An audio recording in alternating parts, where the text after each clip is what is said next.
যে হায় প্রস্তুতি তো কিছুই হইল না, কপালে ঘটবে তো ঘটবে কি, এতটুক যদি মনের কোনায় তার উদয় হয় তো হাদিসে কুদসি আছে, ফালাম্মা তায়াক্কানতা বিল বাওয়ার ওয়া যানানতা আন্নাকা মিন আহলিন নার মানাহতু ইলাইকা রিদওয়ানি ওয়াল্লাইতু ইলাইকা গফরানি ওয়া কুলতু লাকা লা তাহজান গফারতু লাকা যুনুবা ওয়াল আওসার ওয়ালি আজলিকা সাম্মাইতু নাফসি আল আজিজুল গফফার। আমরা আরবি বুঝি না তো, কোরআন হাদিস ইংলিশে আসে না, এটাই হলো সবচেয়ে বড় বিপদ আর কি। যদি ইংলিশে আসতো তাহলে মনে হয় বোঝাটা সহজ হইতো, কেননা ইংলিশের সাথে আমাদের সম্পর্কটা একটু বেশি, আরবির সাথে সম্পর্ক কম। যদি এতটুক ভাবতে পারতাম তাইলেও মনে হয় ভাবনার দ্বারা যদি আমার মনে এতটুকু উদিত হইতো যে হায় আমার ঠিকানা কোথায় হবে, তো আল্লাহ ওয়াদা করতেছেন যে আমি আল্লাহ তোর পিঠে হাত রাইখা বলতে বাধ্য হইতাম যে যা, চিন্তার কোনো কারণ নাই, তোর গুনাহ খাতা মাফ করে দিলাম। কিন্তু আশ্চর্য তো এটাই যে আমার জাতির ভিতরে না যুবক না বৃদ্ধ না নারী না পুরুষ, কারো কাছে তো এতটুকু সময় নাই যে 1 মিনিট বসে ভাববে নিবিড় ভাবে যে জান্নাত তো চাই, প্রস্তুতি কতটুকু। চলে তো যেতে হবে 60-70 বছরের জীবন, কেউ থাকে নাই, কেউ থাকবেও না। চতুর্দিকে যদিও হাজারো মানুষের মাঝে হাজারো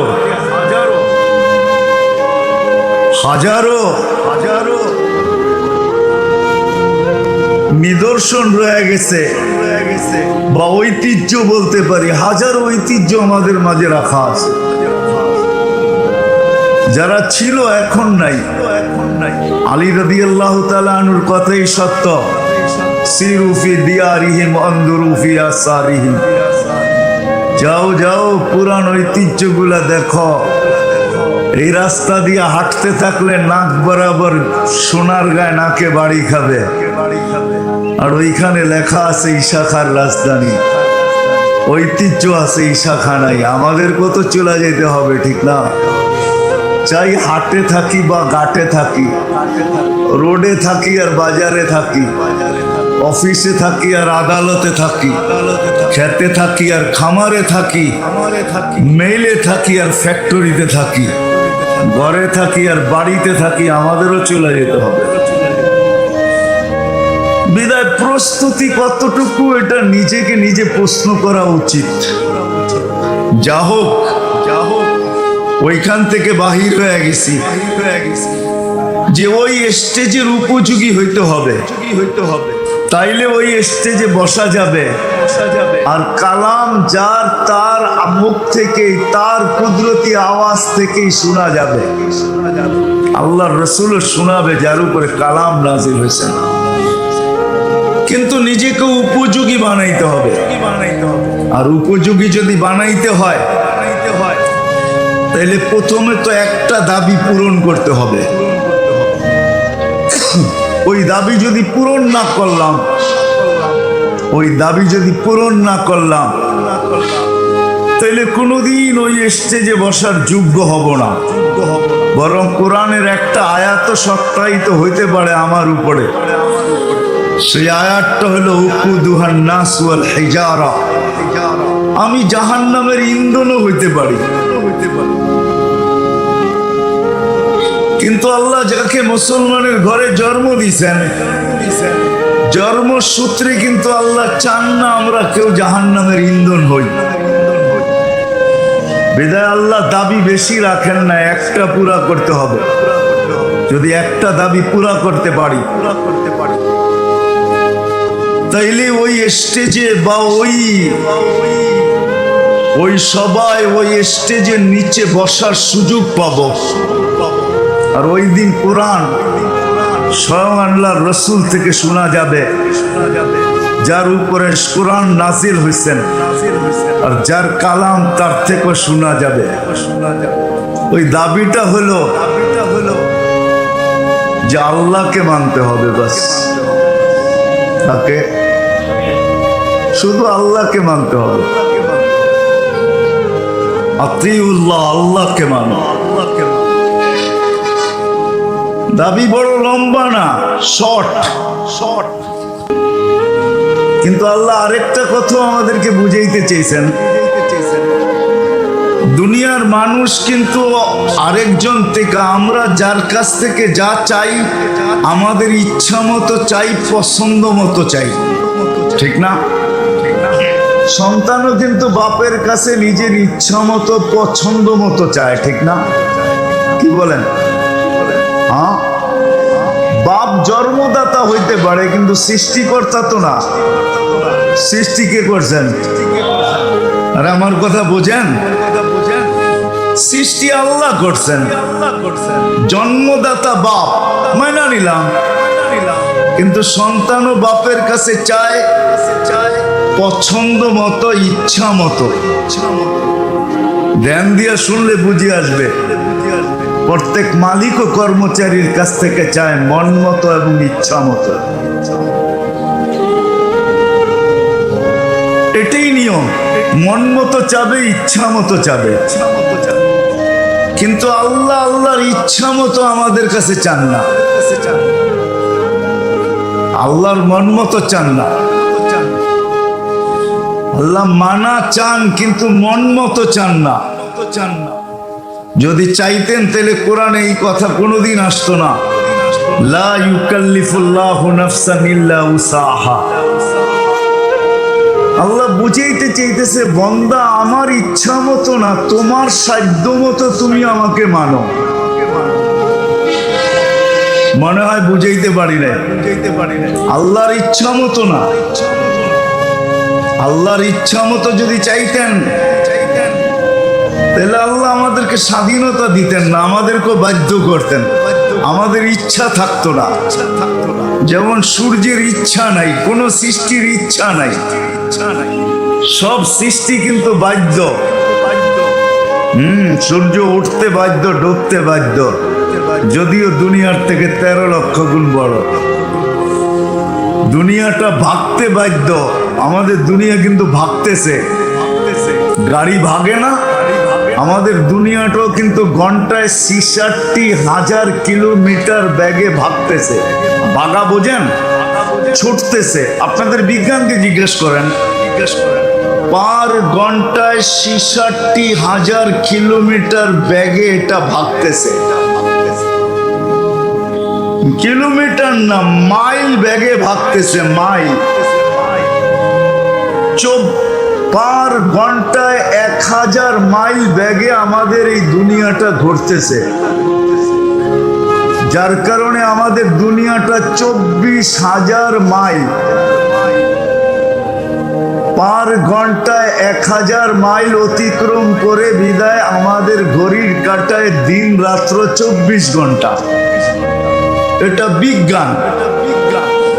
কিন্তু যেটা 66,000 মাইল গতিতে ছোটে, আপনি তার পিঠে দাঁড়ায় আছেন তো দাঁড়ায় আছেন কি করে, বসে আছেন তো বসে আছেন কি করে? আপনাকে তো উড়ার কথা ছিল, ঠিক না? মনে হয় বুঝাইতে পারি নাই। কিন্তু আল্লাহ জমিনকে ইচ্ছা দেন নাই যে তুমি দৌড়াবে দৌড়াও, ঘোড়ো ঘোড়ো, কিন্তু তোমার ইচ্ছা সবাইকে উড়ায় দিবে এমন হবে না। যা আছে তা স্থির থাকবে, স্থির থাকবে। তুমি দৌড়াও দৌড়াও, ঘোরো ঘোরো, তাতে কিছু আসে যায় না। আমার বন্দার গায়ে যেন বাতাস না লাগে, লাগলে খবর আছে।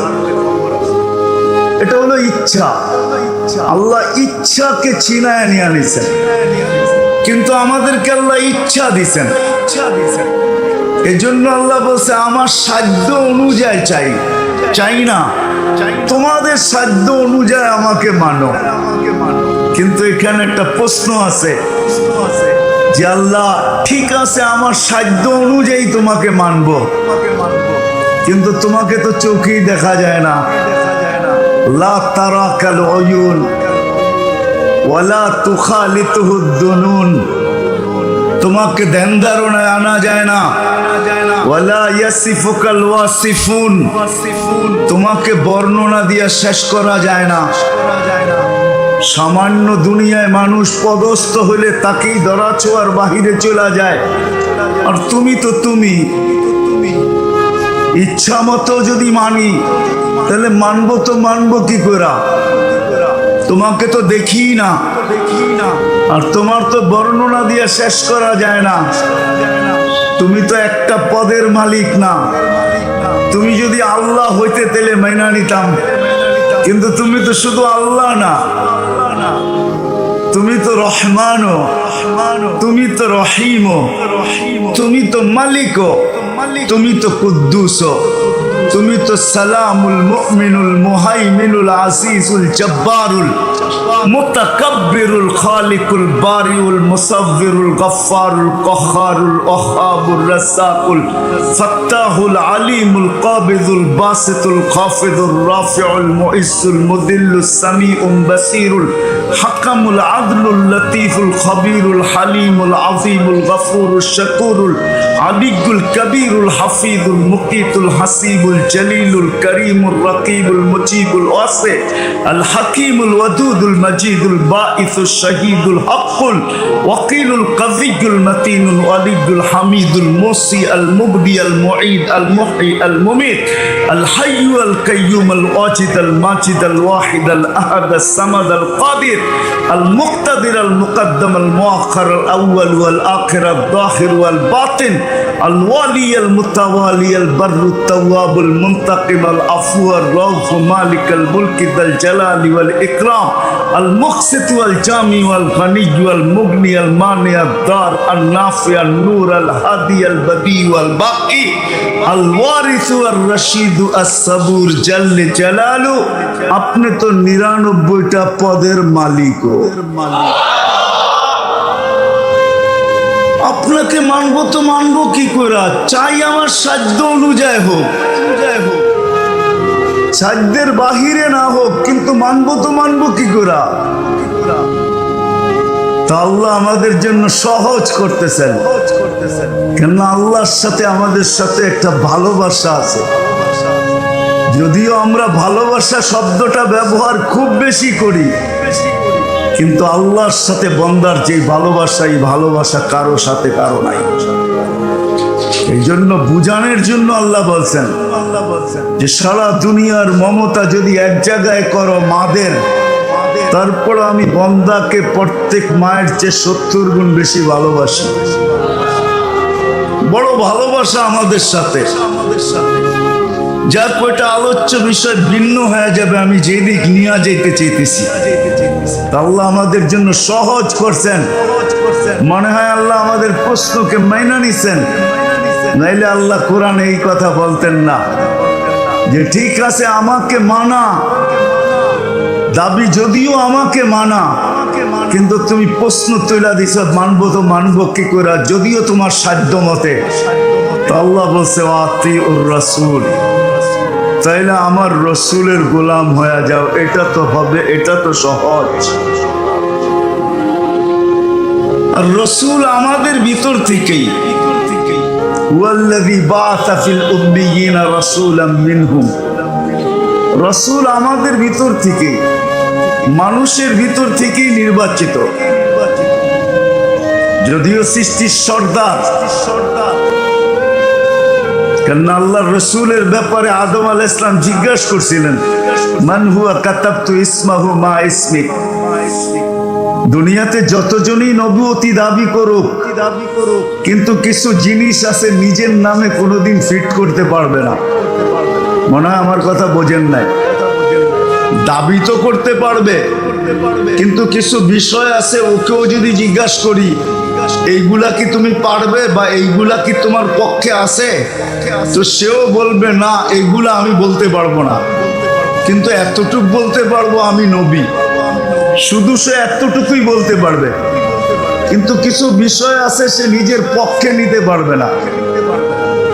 কিছু বিষয় আছে, যেমন একটা দেখাইতেছি আমি, দুনিয়াতে যত নবী আজ পর্যন্ত নবুয়তি দাবি করছেন আমাদের নবীর পরে, তাকে যদি জিজ্ঞাসা করা হয় তুমি বলো তো, আদম আলাইহিস সালাম তো জিজ্ঞাসা করছিলেন যে ওনার নামটা, উনি কে যার নামটা আপনার নামের সাথে মিলায় লেখা রাখছেন। তা আল্লাহ জিজ্ঞাসা করছে আদম কোথায় দেখলে? তো বলছে প্রথম তো আরশে দেখছি।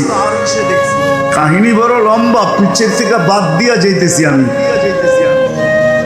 তো বলছে আরশে কি দেখছো? কয় ইন্নানি আনা আল্লাহ লা ইলাহা ইল্লা আনা মুহাম্মাদুন আবদি ওয়া রাসূলি। মুহাম্মদ আবদি ওয়া রাসূলি, এই শব্দটা, এই নামটা, এই ব্যক্তিটাকে মুহাম্মদ। তো আল্লাহ প্রতি উত্তরে বলছিলেন, হাদিস কিন্তু অনেক লম্বা, আল্লাহ অনেক জিজ্ঞাসা করছেন, তারপর তারপর তারপর তো আদম আলাইহিস সালাম সর্বশেষ বলছিলেন আর তারপর জিজ্ঞাসা করেন না, দেখি নাই কোথায়, এটা বলেন। এখন তো জান্নাতের প্রত্যেকটা লতা পাতা, তরু লতা, ফুল ফল প্রত্যেকটার ভিতরে দেখি, এমনকি প্রত্যেকটা প্রসাদনীর ভিতরে লেখা আছে লা ইলাহা ইল্লাল্লাহ মুহাম্মাদুর রাসূলুল্লাহ। এমনকি ফেরেশতাদের কপালেও লেখা লা ইলাহা ইল্লাল্লাহ মুহাম্মাদুর রাসূলুল্লাহ। আল্লাহ প্রতি উত্তরে বলছিলেন লাউলাহু লামা খালাকতুকা ইয়া আদম, উনি না হইলে তোমার সৃষ্টিও হতো না। এটা তো একটা, আরো দুই একটা আপনাদেরকে দেখাই, তাহলে বুঝে আসবে। আরো দুই একটা দেখাই। যারাই নবুয়তি দাবি করুক, সে কোনোদিন এই কথা বলতে পারবে না যে তুমি তোমার উম্মতকে তো চাও জান্নাতে নিয়ে যাওয়ার জন্য। উম্মত বুঝেন তো? হ্যাঁ, অনুসারী। যদি তাকে জিজ্ঞাসা করা হয় তুমি কোথায় বসা চাও, সে বলবে আমি তো জমিনে বসা চাই। আর আমাদের নবীজি তো আমাদেরকে আল্লাহর আরশে পাশে বৈশা আমাদেরকে চাইছেন। এটা কিন্তু সে প্রমাণ দিতে পারবে না যে আমি আরশে যাইয়া আল্লাহর পাশে বৈশা। সে হয়তো বলবে স্বপ্নে দেখা হয়েছিল চাইছি, সে হয়তো বলবে যে আমার দিলের ভিতরে আসছে, আল্লাহ চলে আসছে, আমি চাইছি। এই কথা বলতে পারবে না যে আল্লাহ আমাকে ডাইকা নিয়ে গেছেন আরশে পাশে বসাইছেন। আর ওই সময় আল্লাহ জিজ্ঞাসা করছেন বন্ধু কি চান? তা আমি বলছি উম্মত চাই, উম্মত, আসআলুকা উম্মতি। তা আল্লাহ জিজ্ঞাসা করছে এইখানে উম্মত? এখানে তো দিদার। তো আল্লাহ রসুল জবাবে বলছেন এমন মুখ্যম সময় তো আর কখনো পাওয়া যাবে না যে আপনি এক পাশে আমি এক পাশে, আপনি ডাইনে আমি বামে, অথবা আপনি বাম পাশে আমি ডাইন পাশে। কবা কাউসাইনি আও আদনা, দূরত্ব এতটুকু। কবা কাউসাইনি আও আদনা, এটার জন্য তীর লাগবে, তীর।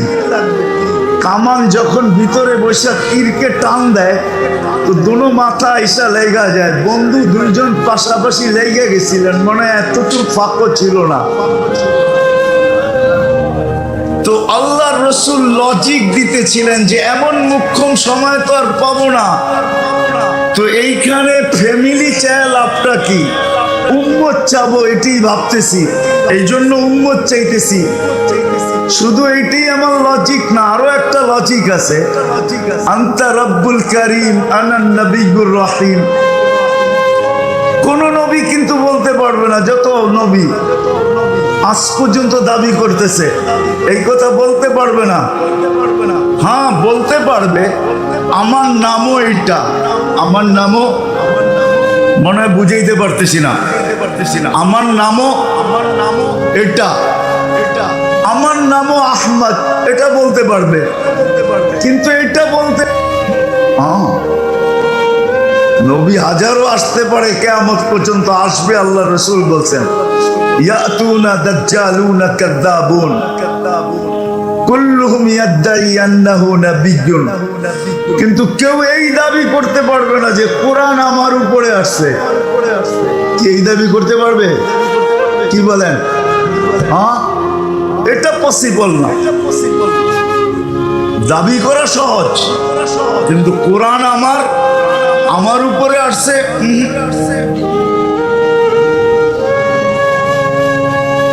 আল্লাহ রাসূল বলছে দ্বিতীয় লজিক, আপনার আর আমার মাঝে উম্মত হারায়া যাবে। তো আল্লাহ বলছিলেন কাসসামতুল কিয়ামাতা কিসমাইন, কিয়ামত দুই ভাগে ভাগ।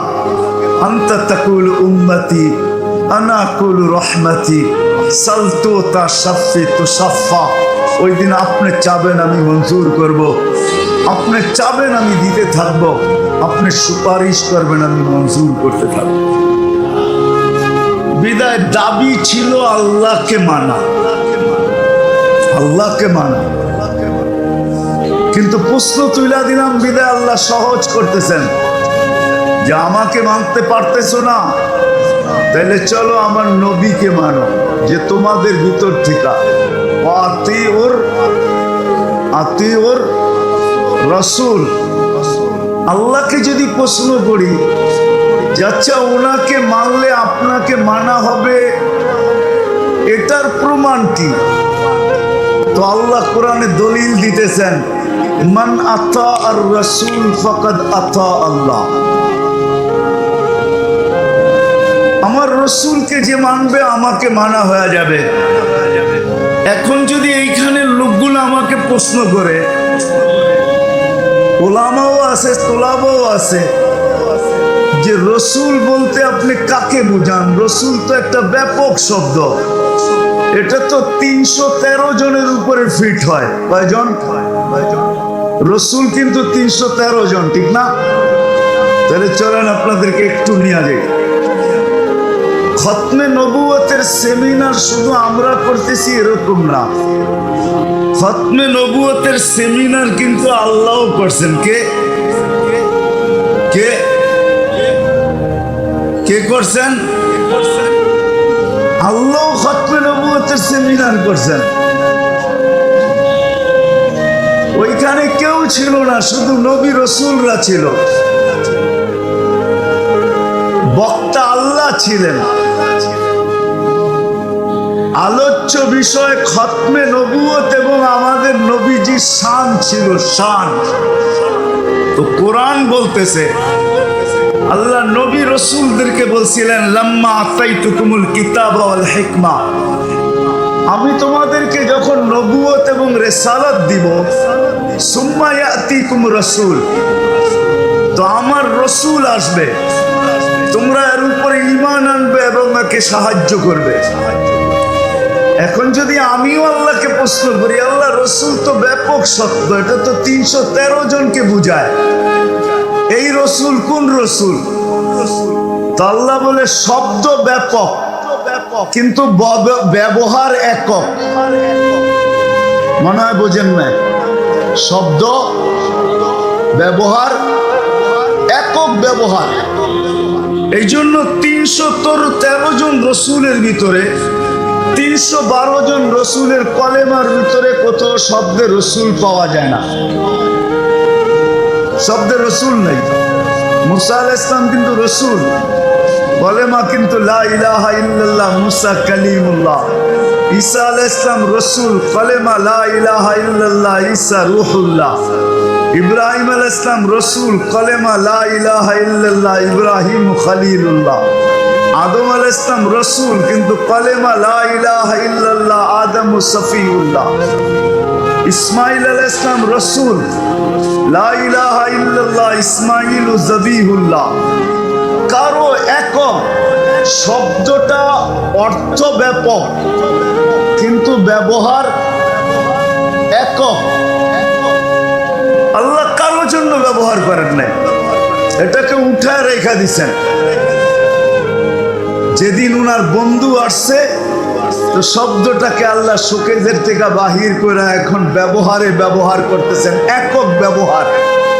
লা ইলাহা ইল্লাল্লাহ মুহাম্মাদুর মুহাম্মাদুর মুহাম্মাদুর রাসূলুল্লাহ। রায়েরবাগের মানুষ, এখানে একটা বুঝার বিষয় আছে। কিয়ামত পর্যন্ত যত ব্যক্তি নবী ও দাবি করবে, আগে আমার তালাশ করে বাহির করতে হবে। কেননা আল্লাহ যেদিন খতমে নবুয়তের সেমিনার করছেন, ওদিন খতমে নবুয়তের সেমিনার করার পরে খাতাম মানি হলো তালা। তালা বোঝেন? হ্যাঁ, শাটার বন্ধ করে কি করে, ঘর বন্ধ করে কি করে, মানে কি আর কেউ বাহিরও হবে না, আর কেউ আর যদি তালা ভাঙ্গা পাওয়া গেল তাহলে বোঝা যাবে কি, চোর শব্দটা বলেন না, চোর বা ডাকাতি দুটার একটা হবে, ঠিক না? হয়তো ডাকাতি নাইলে কি। তো আল্লাহ খতমে নবুয়তের সেমিনার কইরা তালা মেরা দিয়েছেন। তালা, খতম মানি হলো তালা। খতম মানি সর্বশেষ না, খতম মানি হলো কি, মনে থাকবে? খতম মানি, আরে মনে থাকবে, খতম মানি হলো তালা। আল্লাহ সেমিনার কইরা নবুয়তের ঘরের তালা মেরা দিয়েছেন। কি এখন কেউ ঢুকবেও না, আর যদি ঢোকে আর বাহির হয়, চোর হইতে পারে, ডাকাত হইতে পারে, বা অনৈতিক হইতে পারে, ঠিক না? এটা কোনো নৈতিক না। দরজা ভাঙবে না, তালা ভাঙবে না, এটা খুলবে, ঠিক না? চাবি আছে, চাবি দিয়া খুলবে, এটা কোনো নৈতিক না, অনৈতিক, এটাও বলতে পারেন আপনি। তো আল্লাহ দাবি ছিল ওই যে জান্নাত যাওয়ার আশা, আর ওই স্টেজে বসা যেখানে আল্লাহর থেকে কালাম শুনবো। দাবি হলো আমাকে মানো, কিন্তু আমি প্রশ্ন নিয়ে আসলাম। জানি না আমার প্রশ্ন উত্তরে আপনাদের বুঝে আসলো কিনা, যে আল্লাহকে মানবো তো মানবো কি করে। তা আল্লাহ বলে ও আতিউর রাসূল, আমার নবীকে মানলেই প্রমাণও আল্লাহ দিতেছেন, আতাল রাসূল ফাকাদ আতা আল্লাহ, আমার মানা হয়ে যাবে, আমি মেনে নিব তুমি আমাকে মানছ। আল্লাহ গ্যারান্টি দিতেছেন যে তখন আর আমি মেনে নিব তুমি আমাকে মানছ, আমার রসুলকে মানলেই হবে। বিদায় আরেকটা শব্দ, মেরে দোস্ত, আপনি মানলেই কি আর না মানলেই কি, খতমে নবুয়ত আপনি মানলেই কি আর না মানলেই কি, না মানলেই কি। সত্য তো এটাই, সত্য এটাই। শীত সব সময় থাকে না, ঋতু একরকম থাকে না। দুনিয়াতে ঋতু 4টা, আমাদের দেশেই 6টা। দুনিয়ার কোনো দেশে 6 ঋতু নাই। আমি ঘুরা বলতেছি, দুনিয়ার ঋতু 99টা দেখা বলতেছি। দুনিয়ার কোনো দেশে ঋতু 4টা, কিন্তু আমাদের দেশে 6টা। এই 6 ঋতু দুনিয়ার কোনো, বাকি 2টা দুনিয়ার কোনো দেশে নেই, আমাদের দেশেই আছে। হেমন্ত দুনিয়ার কোনো দেশে নেই, হেমন্ত আমাদের দেশেই আছে।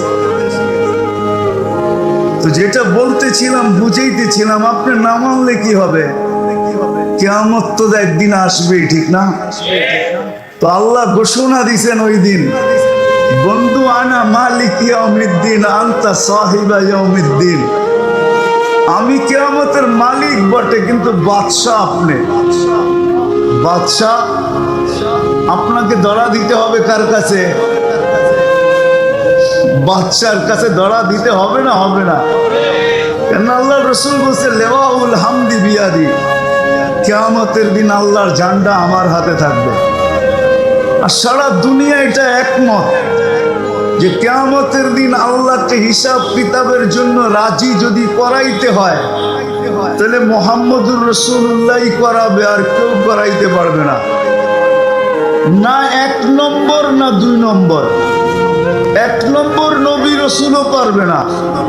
বরং তাদের কাছে যাওয়ার পরেও তারা চিৎকার দিয়া বলবে, আনা লাস্তু বি আহাল, আমি এটার অধিকারই রাখি না। তোমরা তালাশ করো কে অধিকার রাখে। আদম আলাইহিস সালাম থেকে শুরু হবে ঈসা আলাইহিস সালাম পর্যন্ত 16 লক্ষ নবী, 312 জন রসুলের কাছে পুরা কিয়ামতের মাঠ ধর্ণা দিতে থাকবে। হাজারো বৎসর কেটে যাবে। ঈসা আলাইহিস সালাম দয়া করে তথ্য দিবে, যাও বাদশার কাছে যাও, ওনার কাছে গেলে আজকে কাজে লাগবে। আপনি আজকে নাও মানতে পারেন, এটাও বলেও উড়ায় দিতে পারেন যে আমার জীবন আমি কাটাবো, যেমন খুশি তেমন কাটাবো। আমাকে মত অধিকার আল্লাহ দিছেন। আল্লাহ মত স্বাধীনতা মানুষকে দিয়েছেন। যদি মত স্বাধীনতা মানুষকে আল্লাহ না দিতেন, তাহলে বাকশক্তি আল্লাহর, আপনি বলবেন আল্লাহর বিরুদ্ধে, এটা কি পসিবল নাকি? হ্যাঁ, কি সম্ভব? হ্যাঁ, বাকশক্তি কি দুনিয়ার কেউ আমাদেরকে দিছে নাকি? হ্যাঁ, বাকশক্তি আল্লাহর। অথচ এই বাকশক্তি দিয়ে যদি আপনি কোনো মানুষের বিরুদ্ধে বলেন, তো বাংলাদেশের ল আছে, বলতে দেরি, আপনি হাওয়া হইতে দেরি হবেন না, কাঠগোড়া ঝাড়া করাইতে দাঁড় হইতে দেরি হবেন না। অথচ এই বাকশক্তি কে দিছে? আল্লাহ বলে তোকে স্বাধীনতা দিছি, বাক স্বাধীনতা আছে তোর, বলতে থাক, আসতেছে দিন, শোন। এই জন্য কোরআন শোনায় দিছে, আল্লাহ চিৎকার দিয়া বলবে কুলতু ফাসামিয়াতু, আমি হাদিসে কুদসি দিতেছি, তুমি বলছো দুনিয়াতে বক বক করছো, আমি শুনছি। আলিয়াউমা আকুল, আজকে আমি বলবো তুই শুনবি। কি এই জন্য কোরআনে বলতেছে লা ইয়াতাকাল্লামুন ইল্লা মান আযিনা লাহুর রহমান। যত বড় বক্তাই হোক, কিয়ামতের দিন কারো বক্তা চলবে না, বাকশক্তি হরিত হবে। আল্লাহ বলবে কাউকে বলতে দিব না, বলতে দিব না, তোমরা দুনিয়াতে বলছো আমি শুনছি, আজকে আমি বলবো। আর যাকে বলার অনুমতি দিব সে বলবে। তারপরে আল্লাহ বলছে হ্যাঁ দুনিয়াতে তো 9-6 চলছে, ঠিক না? একটা বলছে বুঝাইছে আরেকটা, ঠিক না? হ্যাঁ, ওই যে একটা প্রবাদ বাক্য আছে না, তাহলে বুঝলাম না জোলার ভাই, দেখাইলো ঢেকি মারলো নাই। তো দুনিয়া এটা চলে, ঠিক না? তো আল্লাহ বলতেছে ইল্লা সাওয়াবা, ওই দিন সত্য বলতে হবে। বিদায় আসেন, আপনি মানেন আর না মানেন, ধরা কিন্তু একদিন খাইতে হবে। কিন্তু এটাও শুনে নেন, আল্লাহর দাবি মুহাম্মদুর রাসূলুল্লাহ সাল্লাল্লাহু আলাইহি ওয়াসাল্লামের গোলাম হয়ে যাও, তাইলে তুমি ওই মজলিসে উঠতে পারবে আর আল্লাহর মুখের থেকে শুনতে পারবে। আর আপনি না মানলে কি হবে? সময় আমার হাতেও নাই, চলেন একটাই শুনায় দিয়া শেষ করি। হাজারো প্রমাণ দেওয়া যাবে, মাটি মাইনা নিছে, গাছ মাইনা নিছে, তরু লতা মাইনা নিছে, সমগ্র সৃষ্টি মাইনা নিছেন। এমনকি এখনো আসেন না মার পেটে অবস্থায়, মার পেটে এখনো দুনিয়াতে পা রাখেন নাই। আমেনা বলতেছে আমেনা, আমি যেদিক দিয়া যাই ওদিক থেকে সালাম আসতে থাকে। আমেনা দুজাহানের বাদশাহ খাতামুন নবিয়্যিন, নবুয়তের ঘরের তালা তোর পেটে চলে আসছে, তোকে সালাম। আমেনা বলতেছে যেদিক দিয়া যাই। আপনি না মানলে কি হবে? মৃত্যু গুইসাব জিন্দা হয়ে বলতেছে। আল্লাহর রাসূল ইশারা করছেন গুইসাবকে, সে জীবিত হয়ে চিৎকার দিতে দেরি করে নাই, চিৎকার দিয়া বলতেছে লাব্বাইক ওয়া সাদাইক ইয়া যায়নাফা ইয়াউমিল কিয়ামা। ও দুজাহানের বাদশা, আমার ভাগ্য খুলে গেছে। আপনার ইশারা পাইতে দেরি, ভাগ্য খুলতে দেরি হয় নাই। দুজাহানের বাদশা বলছে। আল্লাহ রাসূল জিজ্ঞাসা করছে লিমান তা'বুদ, ইবাদত কার করিস?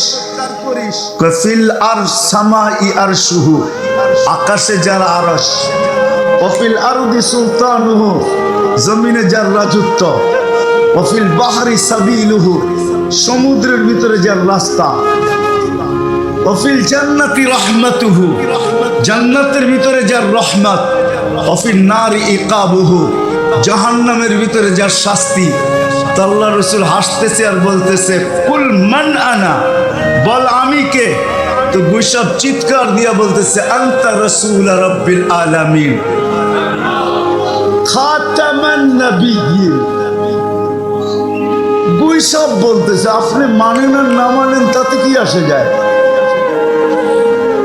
হায় রায়ের বাগের মানুষ, স্বাধীনতা 5টা দিছে, তো আজকে যা খুশি তা করতে পারি। 5টা স্বাধীনতা দিছে, যেই কোনো শিক্ষায় শিক্ষিত হওয়া যায়, যেই কোনো পেশায় পেশাজীবী হওয়া যায়, যেই কোনো মত আদর্শে আদর্শবান হওয়া যায়, সমর্থ থাকলে দুনিয়ার যেই কোথাও বাস করা যায়। 5ম, যেমন খুশি তেমন চলা যায়, এর বেশি দেন নাই। আসতেছে দিন, দুই সব স্বীকারোক্তি দিচ্ছেন আপনি নবুয়তের ঘরের তালা। বিদায় এটাকে বেশি খাটায়েন না, এটাকে বোঝেন। অনেকে বলি না আমরা, বরিশালের কেউ থাকলে রাগ হয়ে যায় না, মুই কি কম বুঝি, মুই বুঝাইতেই বে। আমাদের সমাজটা এখন এরকমই হয়ে গেছে। সবাই বলে আমাদের কি বিবেক বুদ্ধি বিদ্যা কম, আমাদের ডিগ্রি কম। তাইলে শোনেন, আলী রাদিয়াল্লাহু তাআলা আনহু বলছেন, মানিয়ে তামাদা আলা আকলিহি দাল্লা। এটার পিছে যদি বেশি দৌড়াইতে থাকেন তাইলে একদিন দেখবেন ফুলের মালার থেকে মরার আগে জুতার মালাও হইতে পারে, আর দুনিয়াতে ফুলের মালা হইতে পারে, মউত পর্যন্ত হইতে পারে, মরার পরেও কবরে তরুণ লাগতে পারে, ফুলের মালা লাগতে পারে, কিন্তু আখেরাতে এক জায়গায় পৌঁছতে হবে, এতে কোনো সন্দেহ নেই। যদি এটার পিছনে চলি, এটা বিদায় সবকিছু বাদ দিয়া, যুক্তি তর্ক বাদ দিয়া আসেন আল্লাহ রসুল খাতামুন নবিয়্যিন, নবুয়তের ঘরের তালা। ওই মজলিসে না ছিল, যারা ছিল তারাই নবী, তারপরেই আল্লাহ তালা মারছেন। এখন কেউ বাহিরও হবে না, এখন কেউ ডুববেও না। বাহির হইতে চাইলেও অনৈতিক, আর ডুবতে চাইলেও কি অনৈতিক। বিদায় আসেন, যদি এই ছোট্ট জীবনটা পার পাইতে চাই, আল্লাহকে পাইতে চাই, আল্লাহকে পাওয়া ছাড়া এই ছোট্ট জীবনটা তো কাটবে, কিন্তু মৌতের পরে 1 সেকেন্ডও কাটবে না।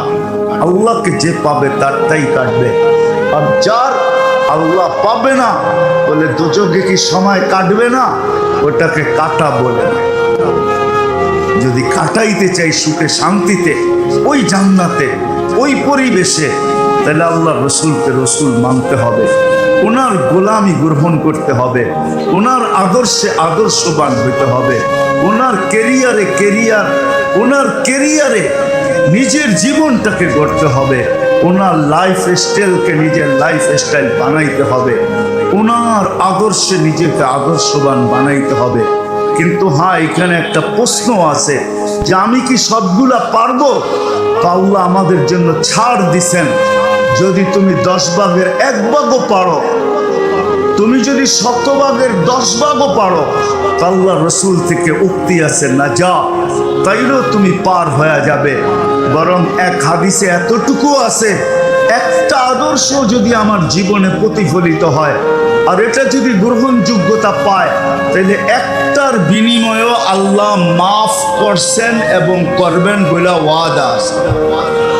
প্রমাণ স্বরূপ আমি দিতে পারি, শেষ কথা, ইমাম আবু দাউদ রহমতুল্লাহের একটা সুন্নতি আল্লাহর কাছে গ্রহণযোগ্যতা পাইছিলেন, যেটা 2 টাকার বিনিময়ে উনি করছিলেন, আর ওটার পরেই আল্লাহর পক্ষ থেকে ঘোষণা আসছে, কদ গফারনা লাক ইয়া আবা দাউদ।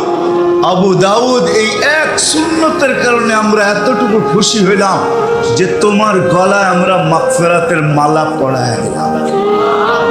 এই উম্মতের জন্য ফ্যাসিলিটি আছে। বেদা আজকে খতমে নবুয়তে নিজে শিখি, নিজে অনুগত হই, আর এটার প্রচার করি, প্রসার করি, শিখি এবং মানুষের ভিতরে ছড়াই। আজকে আলোচনা না থাকার কারণে, ছড়ানো না থাকার কারণে আগাছা শুধু তৈরি হয় না, আগাছা ওই সময়ই তৈরি হয় যখন বাগানের মালি বাগানের খবর না নেয়। আজকে মুহাম্মদুর রাসূলুল্লাহর বাগানের মালি কিন্তু আমরা ছিলাম, আমরা এটার আদর্শকে চর্চা না করার কারণে প্রচার প্রসার না করার কারণে চতুর্দিক থেকে আগাছা ছড়াইতেছে, লাভ কিছু হবে না। দুনিয়া আল্লাহ বেশি দিন চলতে দিবে না। মাঝে মাঝে আল্লাহ ধাক্কা দিয়া দেখান। করোনা ওইটারই একটা ধাক্কা, যে 750 কোটি মানুষকে আল্লাহ 2020-এ যখন করোনা প্রথম আসে আর লকডাউন দুনিয়া যখন প্রথম দেখে, তো আতঙ্কের ভিতরে, আতঙ্কের পাথরের নিচে 750 কোটি মানুষ চলে আসছে, আর প্রত্যেকের মেধা জিরুর নিচে চলে গেছে। সত্য না? আল্লাহ দেখাই, আল্লাহ দেখান। এই জন্য আসেন, ফিরে আসি, নবীর আদর্শে আদর্শবান হব। তো শুধু আদর্শবান, আজকের থেকে এটার প্রচার প্রসার নিজের জীবনে আনবো। আমি তো যুবকদেরকে বলবো, তোমার মেধা লাগাও, তোমার বিবেক লাগাও, তোমার বুদ্ধি লাগাও। যা কিছু আল্লাহ তোমাকে দিছে, ফেসবুক বলো, হোয়াটসঅ্যাপ বলো, ইমু বলো, ভাইবার বলো, ইন্টারনেট বলো, এগুলা লাগায় নবীর আদর্শ মানুষের ভিতরে ছড়াও। কেন নবীর আদর্শ ছাড়া সময় আমার নাই হাতে। নবীর আদর্শ ছাড়া সুখ আসবে না, না হইলে জীবনটা কাটবে, কিন্তু সুখের আশাই দৌড়াইতে থাকবো, কিন্তু সুখ কোনোদিন পাবো না। আল্লাহ আমাকেও আমল করার তৌফিক দান করেন, আপনাদেরকেও আমল করার তৌফিক দান করেন। ওমা আলাইনা ইল্লাল বালাগ। যদিও সবাই আশা রাখে, সর্বশেষ মনের ভিতরে আশাটা জাগে সবারই। এরকম কোনো ব্যক্তি পাওয়া যাবে না যে দোজখে যেতে চায়। সবাই কিন্তু শেষ পর্যন্ত আশা রাখে না জান্নাতে যেতে চাই। কিন্তু যদি প্রশ্ন করা হয় আমার সমাজকে যে প্রস্তুতি কতটুকু, যাইতে তো চান বটে, প্রস্তুতি কতটুকু, তো কেউ মনে হয় বলতে পারবে না। এইখানেই যারা বসে আছে, ঘর বাড়িতে বসে যারা শুনতেছে, আমার মনে হয় আমার আওয়াজ যতদূর যায়, যার কানেই যায়, কেউ মনে হয় বলতে পারবে না যে আমি আমার এতটুক জীবনে, বাচ্চাদের কথা ভিন্ন, কলম তো তাদের থেকে উঠানো, কেননা তাদের পক্ষে কিছু পক্ষে লেখা হয়, বিরুদ্ধে কিচ্ছু লেখা হয় না। বিদায় বাচ্চা ব্যতীত, পাগল ব্যতীত কেউ মনে হয় বলতে পারবে না যে জান্নাতের আশা তো রাখি, কিন্তু এই বয়সটা 1 মিনিটের জন্য বসা ভাবছি যে আমি প্রস্তুতি নিলাম তো কতটুকু নিলাম। না হাটওয়ালা ভাবে, না বাজারওয়ালা ভাবে, না রোডওয়ালা ভাবে, না ঘাটওয়ালা ভাবে, না ক্ষেতওয়ালা ভাবে, না খামারওয়ালা ভাবে, না অফিসওয়ালা ভাবে, না আদালতওয়ালা ভাবে, না মেল, না ফ্যাক্টরি, না ঘর, না বাড়ি, কেউ মনে হয় না। এইখানেও যারা বসে আছে কেউ বলতে পারবে না। জান্নাতের আশা সবার দিলে আছে, কিন্তু কেউ বলতে পারবে না যে আমি এতটুক জীবনে নিবিড়ভাবে 1 মিনিট বসে ভাবছি যে জান্নাতের আশা তো রাখি, কিন্তু আমি আমার প্রস্তুতি কতটুকু। কি আলেম ওলামা তোলাবো দেখা যাইতেছে এখানে। কেউ কি বলতে পারবো যে নিবিড়ভাবে আমার শব্দ বুঝতে হবে, নিবিড়ভাবে আমি 1 মিনিট বসে ভাবছি যে জান্নাতের আশা তো রাখি, জান্নাতেই যেতে চাই, আর কোথাও যেতে চাই না, কিন্তু আমার এতটুক জীবনে আমি 1 মিনিটের জন্য নিবিড়ভাবে বসে ভাবছি যে আমার প্রস্তুতি কতটুকু। মনে হয় না কেউ হাত তুলতে পারবে। আর এটাই সত্য, আমার পুরো সমাজকে জিজ্ঞাসা করলেও পারবে না। মানে যদি আমি পুরো আমার সমাজকে জিজ্ঞাসা করি, আমার দেশকে জিজ্ঞাসা করি, জানি না কয়জন হাত উঠাইতে পারবে। হবে কিছু লোক হবে যারা প্রতিনিয়ত ভাবে, 24 ঘন্টা ভাবে, সকাল হইলেও ভাবে, দুপুর হইলেও ভাবে, বিকাল হইলেও ভাবে যে আমি তো জান্নাতের আশা রাখি। কেননা চলে তো যেতে হবে। ডেলি সারা দুনিয়া দেখে দুনিয়া ডেলি মানুষকে 3 থেকে 3.5 লক্ষ মানুষের মৃত্যুর আপডেট দেখায়। যদিও মিডিয়া দেখায় না, কিন্তু দুনিয়া দেখায়। মিডিয়া যদিও শুধু করোনাটা দেখায়, কিন্তু প্রতিদিন 3 থেকে 3.5 লক্ষ মানুষের মৃত্যুর আপডেট এই জমিন প্রতিদিন দেখায়। যদিও মৃত্যুর কারণ ভিন্ন ভিন্ন থাকে, সব যে করোনায় মারা যায় এমন না। কেউ দেখা যায় অ্যাক্সিডেন্ট, কেউ দেখা যায় চলতে চলতে স্ট্রোক করলো চলে গেল, কেউ বিভিন্ন রোগে।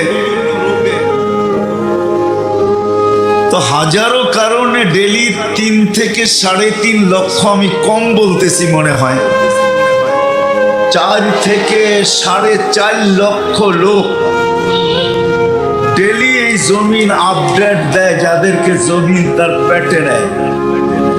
আমাদেরও তো চলে যেতে হবে, তাই না? কিন্তু আশা তো দিলে জান্নাত, কিন্তু প্রস্তুতি কতটুকু, ওটার রাস্তা কতটুকু, তার রাস্তা কি, পথ কি? চলেন কথা না বাড়ায় সঠিক জায়গায় নিয়ে আসি। হাত তো কেউ তুলতে পারলাম না যে আমি নিবিড় ভাবে 1 মিনিট বসে ভাবি, কিন্তু একটা হাদিস ছেড়েও যেতে মন চায় না। একটা হাদিসে আছে, মুসলিম শরীফের, বুখারী শরীফও আছে, যেই ব্যক্তি 7 বার জান্নাত চায়, আল্লাহুম্মা ইন্নী আসআলুকাল জান্নাহ, 7 বার চাইলো, তো 8ম বার জান্নাত আল্লাহর কাছে বলে, আল্লাহ এই ব্যক্তিকে আমাকে দিয়া দেন না। তখন জান্নাত তার পক্ষ হইয়া তাকে চাইতে থাকে। মনে হয় বুঝাইতে পারি না। যেই ব্যক্তি 7 বার জান্নাত চায়, বাংলায় চাইলো আল্লাহ জান্নাত দিয়া দেন, আল্লাহ জান্নাত দিয়া দেন, আল্লাহ জান্নাত দিয়া দেন, আল্লাহ জান্নাত দিয়া দেন, আল্লাহ জান্নাত দিয়া দেন, আল্লাহ জান্নাত দিয়া দেন, আল্লাহ জান্নাত দিয়া দেন। 8ম বার তার পক্ষ হইয়া জান্নাত আল্লাহর কাছে আবেদন করে যে আল্লাহ এই ব্যক্তিকে আমাকে দিয়া দেন। মনে হয় বুঝাইতে পারলাম না। এটা তো এক হাদিস, ভাবনার। তদ্রুপ এরকম আরেকটা হাদিসও আছে, যেই ব্যক্তি 7 বার বলে আল্লাহ দুজক থেকে বাঁচায় দেন, তো 8ম বার দুজক তার পক্ষ হইয়া বলে যে আল্লাহ এই ব্যক্তিকে আমার থেকে নিষ্কৃতি দিয়া দেন, আমি একে চাই না। কেননা এ আসবে যদিও আমার কাছে আসে, তাইলে মনে হয় না আমি এর বিরুদ্ধে কিছু করতে পারবো। বরং এমনও হইতে পারে এ পা রাখতে দেরি, আমার অস্তিত্ব বিলীন হইতে দেরি হবে না। এমনও হইতে পারে, এমনও। এই জন্য হাদিসে আছে ওইদিকে যাওয়ার সুযোগ নাই, কেননা খতমে নবুয়ত কনফারেন্স, ওটা নিয়ে কথা আগে নিয়ে যেতে হবে। তো যেটা বুঝাইতেছিলাম, যদি নিবিড়ভাবে 1 মিনিট ভাবতেও পারতাম, তাইলে কিন্তু একটা হাদিস হয়তো আমার পক্ষে আসতো, যেটা হাদিসে কুদসি।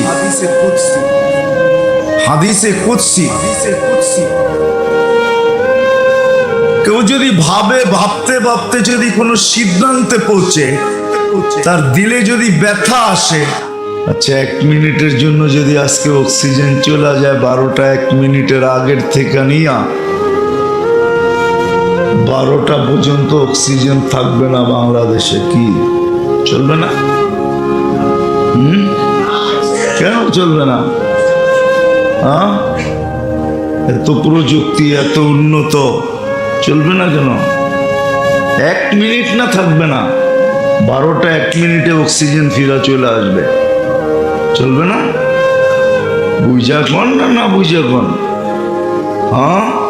পড়ালেখা করে বলতেছেন না পড়ালেখা ছাড়াই বলতেছেন? চলবো? হায় হায়, আল্লাহ জানি কেমন। 24 ঘন্টা আল্লাহর নাফরমানি, 24 ঘন্টা আল্লাহর অক্সিজেন বুক করে আজ পর্যন্ত 1 মিনিটের জন্য অক্সিজেনের শর্টেজ হইল না, লোড শেডিং হইল না। রোগ থেকে আপনাদের বরফা পর্যন্ত মাত্র 8 কিলো, আসতে লাগে আধা ঘন্টা। তাহলে গাড়ির গতি ছিল পার ঘন্টায় 16, ঠিক না? কি 16-র অর্ধেকই তো 8। হ্যাঁ, রাস্তাঘাটগুলো আজকে অবস্থা দেখেন, ঢাকা শহরের অবস্থা, সব যেন নাফরমানির জন্য প্রস্তুতি নিতেছে। এলাকা এলাকায় যুবকদেরকে দেখেন প্রস্তুতি নিতেছে, বাড়ির ছাদের উপরে প্রস্তুতি চলতেছে। নতুন বৎসরকে হায় হায়, ও জানে না নতুন বৎসর ওর জন্য তুফানও নিয়ে আসতে পারে, গজবও নিয়ে আসতে পারে। নতুন বৎসর চিৎকারও নিয়ে আসতে পারে, যে সবাই চিৎকার দিতে থাকবে মাতা নাসরুল্লাহ। কোরআনে আছে যে চিৎকার দিতে পারে মাতা নাসরুল্লাহ, মাতা নাসরুল্লাহ। আল্লাহর মদদ সাহায্য কবে আসবে? আল্লাহ বলছেন লা উবালি বিকুমুল, আল্লাহ রসুল শুনাইছেন এক পর্ব আসবে, লা উবালি বিকুমুল্লাহু বালা। তোমরা সারাদিন দোয়া করবে, একটা দোয়া মাথার উপরে উঠবে না।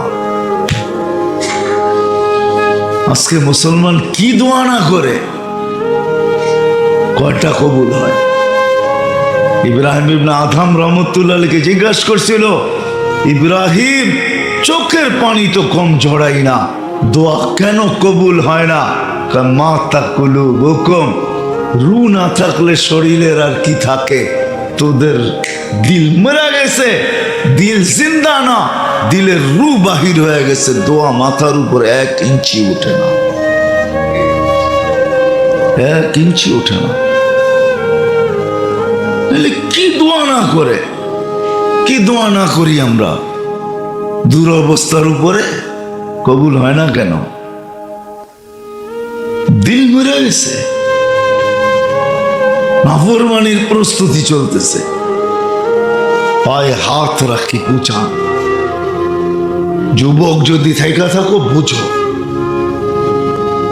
দুনিয়ার রীতি এটা, নিয়মই এটা, যে এখানে আসছে বেশি দিন থাকবে না। যার কাছ থেকে আসছে তার কাছে যাবে, কিন্তু ছাড়পত্র নিয়ে যেতে হবে। ছাড়পত্র যদি নেওয়া যায়, তাহলে সর্ব জায়গায় সেলুট, সর্ব জায়গায় সালাম, সর্ব জায়গায় সুস্বাগত জানানো হবে, সর্ব জায়গায় আপ্যায়ন হবে, আপ্যায়ন। হ্যাঁ, আরো সে নিচু আপ্যায়ন হবে। নাইলে হাদিসে কেন আসতো ফুতুরুকুম ইয়াবরু তাহতা আরশির রহমান? কবর থেকে উঠবে আর ফেরেশতা বলবে নাস্তা ঠান্ডা হয়, জলদি যাও। আবার বলেও দিবে, আল্লাহ রসুলও বলে দিছেন, জান্নাতের মাছের কলিজা আর জান্নাতের রুটি হবে প্রথম নাস্তা। আপনি বলবেন এটা কি একটা বড় নাস্তা হলো নাকি? মাছের কলিজার কাবাব আর রুটি, এটা একটা বড় নাস্তা হইলো নাকি? খায়া দেখেন কেমন বড় হয়। খাওয়ার পরে না বুঝবেন বড় কেমন হয়, ঠিক না? কি কন? রমজান আসতেছে, বড় বাপের পোলায় খায়, খাইলে না বোঝা যায় বড় বাপের পোলায় খায় না, গরিবে খায়, ঠিক না? কি মনে হয় ধ্যান টেকেন না? টাকা চকবাজারে বিক্রি হয় না? দিন না বুঝবেন যেদিন নাস্তা খাবো আরশের নিচে ইনশাআল্লাহ, ওই দিন বুঝবো কেমন নাস্তা। জান্নাতের মাছের কলিজার কাবাব আর জান্নাতের রুটি। এই জন্যই তো সাহাবা ইকরাম পাগল ছিলেন, ওই সমাজটার কালারই ভিন্ন ছিল। আজকের সমাজটার কালার ভিন্ন। ওইখানের স্রোত একদিকে ছিল, আজকের স্রোত ভিন্ন দিকে। ওইখানের দৌড় একদিকে ছিল, এখানের দৌড় ভিন্ন দিকে। ওইখানে সবকিছুই ভিন্ন ছিল, সবকিছু ভিন্ন ছিল ছাড়পত্র নেওয়ার জন্য। ওলামারা এটাই লেখছেন, सिर्फ कह दे कि ये दो जहां से नाला था मेरे लिए, सिर्फ इतना कह दे, বাস আল্লাহ আল্লাহ রসুল যেন বলে দেয় যে আমাগো জন্যই সব হারায় ফেলছে, আমাদের জন্যই সব হারাইছে। আল্লাহ যেন এটা বলে দেয়, বাস কোনো দিকে তাকায় দেখে না, আমাদের জন্যই সব হারায় ফেলছে। সত্য তো এটাই।